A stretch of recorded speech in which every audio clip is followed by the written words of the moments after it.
Hello everyone, this is Mariam Shabir Abasi and today we are going to talk about the issue of air pollution in Pakistan.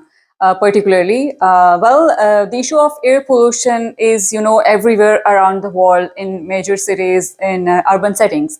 But this issue is of particular importance for me because Pakistan is a developing country and it has a lot of issues. One issue after another issue. Recently, we are hit by floods, and now almost every other person is sick because of bad air quality index throughout Pakistan.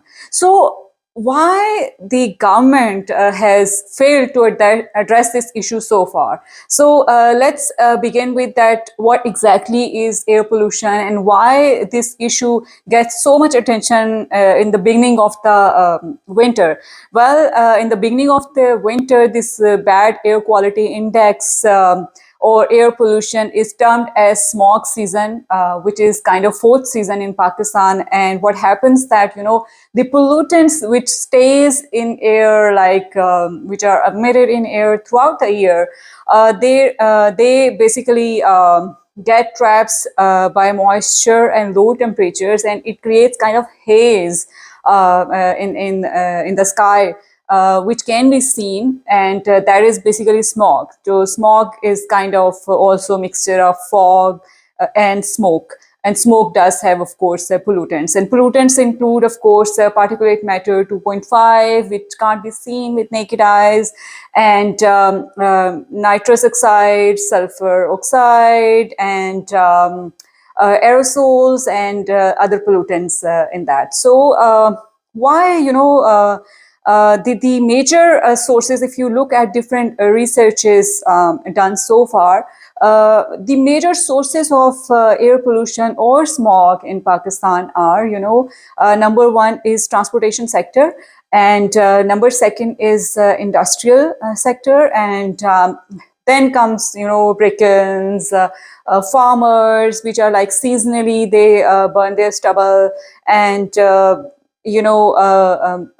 biofuel burning, biomass burning, you would say, which is used in rural areas, and now it is also used in urban settings because of the shortage of gas, and people have to cook their meals, so they use wood, they burn it, and that also sort of contributes to air pollution and air quality index. So what exactly is air quality index? Let me tell you quickly that air quality index is, it shows that how much pollution or how much the polluted levels are in the air.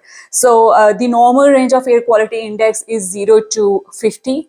If that is the case in your city, you are lucky, because a healthy or sensitive group, or an ordinary person, a common person, should be having this air quality index to breathe in, and that is safe by WHO and other health-related institutions. Now, then comes anything above 50 is, 50 to 100 is bit dangerous. Then 100 to 150 is very dangerous. Then 150 above and all that, it's, degree of danger increases as far as this air quality index increases. So in major Pakistani cities like Lahore, Karachi, Multan, even Bahawalpur, Quetta, all these major cities, they do have this bad air quality index, and even Islamabad, they do have air quality index, which is, 200 plus, 250 plus, 300 plus, 350 plus, and even sometimes it crosses 400 plus. So why, we talk about this issue every year, and why governments in Pakistan have failed to address the issue? So let me tell you that how government can address. One is at federal level, for twin cities, of course, or maybe just for Islamabad, for policy making and all, and they can kind of sort of take whatever actions should be advised and should be tackled. But after 18th Amendment in the Constitution of Pakistan, provinces are responsible to take care of the environmental issues, and air pollution is also kind of provincial issue. So it is transboundary issue as well in a way, but I'm talking about this within country, what we can do for now. So what provinces must have done by now is to develop long-term strategy and use existing data sources, be it by private providers, be it by their own environmental protection departments, which are present at their provincial levels, or be it by World Bank or by WHO. There are a lot of reports and analysis. So government should not be having any objection, that we have lack of data and there are, issues of data. No, there are not issues of data. Just Google air pollution issue in Pakistan, go to Google Scholar, and you will find a list of research papers, done by different students, done by, different practitioners, done by different researchers, done by different organizations, civil society organizations. So there are a lot of studies already happening. So what the government should do is to develop long-term plan, on the basis of data, to minimize and control air pollution emission levels. So how? Like, as I mentioned, transportation sector, what they can do is to, apply congestion charges, pay attention to fuel quality, pay attention to the engine quality of, the different vehicles. And if you look at the data, the number of, vehicles, be it rickshaw, be it cars, trucks, you name anything, it's increasing like anything. And I'm just talking about this road transportation. The air transportation, which does involve aeroplanes, and this uh, water transportation, which does involve different boats and all that, which are also used as a mode of transportation for import and export as well, for trade as well. And it also does involve emission, and that, I don't know, I haven't come across with any data sets which can tell exactly that how much those are contributing, because there are some domestic flights, there are some international flights. So there, government can have a vision. Okay, we need to do apportionment study to see what water transportation is contributing to air pollution, what air transportation is contributing towards air quality in Pakistan. So number one is that, apply congestion charges. Now, recently I was going through a press release, and in which, Deputy Speaker of Punjab has mentioned that they are going to install smoke towers or smoke towers in twin cities, Islamabad and Rawalpindi. And they were, he was saying that, China has used and we should get benefits from China and all. But, Chinese institute, different Chinese institutes, they have done a research study and about its feasibility study, and they advised Chinese governments at that time that this is disaster, do not waste money. But those were already installed in China back in some time, so it was not efficient at all. So I think Deputy Speaker Sahab should be reading those reports and should be doing feasibility studies before wasting a lot of money on that.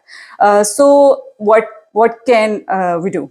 So here's a solution that apply congestion charges like China do, and other also some part of the world also follow this, and this also help in controlling emissions to some extent.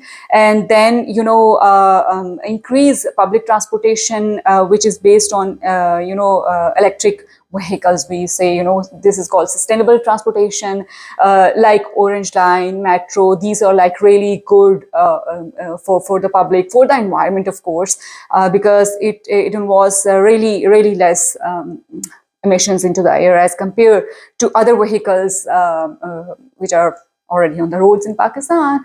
And we need to increase such resources, such public transportation system. Then comes to industries. Industries should be given timeline to develop and come up with their solutions for their emissions. Like, or if they do not have an idea that how they can do is, here come the role of academia. Because every year in academia, PhDs and graduates, they do research which is most of the time not relevant to communities and not relevant to your surrounding areas. And if that is relevant, it either lies on the shelf and it is not communicated to policymakers. So academia should step in, and they should, do it like communicate with policymakers. And what there are like coordination issues as well. Then comes like between federal and provincial, governments and institutions. So what I was thinking that there should be air pollution control secretariat, like we do have SDG secretariat, and in that there should be members from civil society, there should be members from environmental law, there should be members from climate council in Pakistan, because those members I have seen in the past, they are really active on taking actions on climate change related actions. So if they are given this responsibility, they can also like really make a difference. And they should also have members from provincial EPDs, and provincial EPDs, environmental protection department, they should be given more power, because at some point if they try to see some industry in a week or after a few days, it's open again because of political pressures and bigger mafias.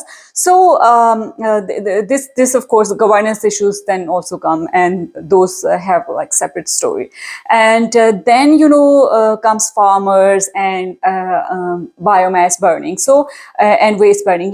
These issues comes at the end, these actors comes at the end. But what our governments do is that they put a priority for these actors, which are contributing not that much, though they contribute seasonally. But if you compare with transportation sector or with industries, it's not that much.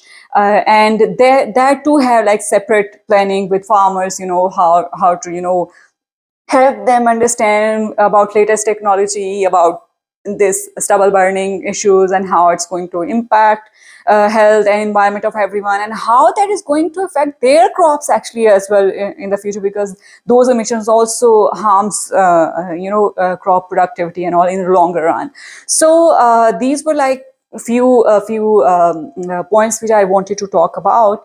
And I think provinces and federal government must sit together to come up with plans, and private sector should also step in, because in the past we have seen that there were like really innovative solutions proposed by different students with their research. Like there was like this solar rickshaw in the past, and there was e-bike thing invented by some of the students from LAMS. So these, the students, they come up with an innovative solution, then private sector should back up and use their patent with their consent, of course, for the betterment of environment. And small and medium enterprises should also step in for waste management system, because that also contribute to our bad air quality. And also how we can improve it further with our transportation system and our fuel quality.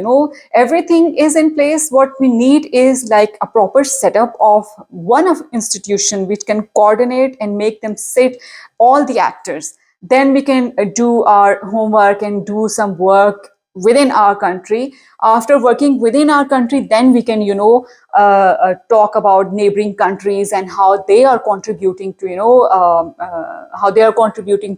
our air pollution sources, because depending on the air direction of the air, it does of course contribute to, because air doesn't know any boundaries, so it does contribute to to the local air quality as well. So that can also be done, of course. But first we have to correct a lot of things in our own country to make it better, and to make it livable for children, for women, for elderly, because closing and shutting down school and doing emergency measures are not going to change the fate of bad air quality index in Pakistan. Thank you very much for your time.